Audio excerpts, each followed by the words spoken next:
இன்றைக்கி ஸ்கூலுக்கு lunch and snacks என்ன பேக் பண்ணேன்னு பார்க்கலாங்களா. வெள்ளை சாதம் வச்சுட்டேன். நேற்றுக்கு சாயங்காலமே பார்த்திங்கன்னா நம்ம வீட்டு தோட்டத்தில் கொஞ்சமாக கொத்தமல்லி வந்து நல்லாவே முத்தி இருந்தது. அதை அறுவடை பண்ணி வச்சுருந்தேன். இன்றைக்கி காலையில் அதை எல்லாமே க்ளீன் பண்ணிவிட்டு சட்னி அரைச்சிட்டேன். சட்னி அரைக்கும்போது கொஞ்சமாக நம்ம தேங்காய் சேர்த்தோம் இல்லைங்களா, கூடவே கொஞ்சம் புளி சேர்த்தி அரைச்சிட்டோம் அப்படின்னா மத்தியானம் சாப்பிடும்போது கெட்டு போகாமல் இருக்கும்.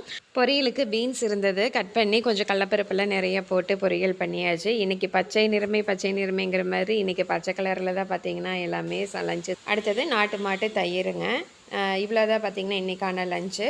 மத்தியான லஞ்சுக்கு ஒரு கப்பில் சாதம் வச்சு தயிர் ஊற்றி கூடவே பார்த்திங்கன்னா நல்லா கிளறிட்டு, கொஞ்சம் நிறையவே தயிர் ஊற்றி நல்லா கிளறிட்டு பீன்ஸ் பொரியல் வந்து ஓரமாக வச்சுட்டேன். இன்னொரு கப்பில் கொஞ்சமாக கொத்தமல்லி சட்னி வச்சு சாதம் வச்சு நல்லா கிளறி கொடுத்துட்டேன். ஸ்நாக்ஸுக்கு காலையில் பார்த்திங்கன்னா மாதுளம்பழம் இருந்தது, அதுதான் கொடுத்தேன். ஈவினிங் ஸ்நாக்ஸுக்கு கேக்குக்கு வந்து கொடுத்து விட்டுருக்கேன். வீடியோ பிடிச்சிருந்தா லைக் பண்ணி, ஷேர் பண்ணி, சப்ஸ்கிரைப் பண்ணி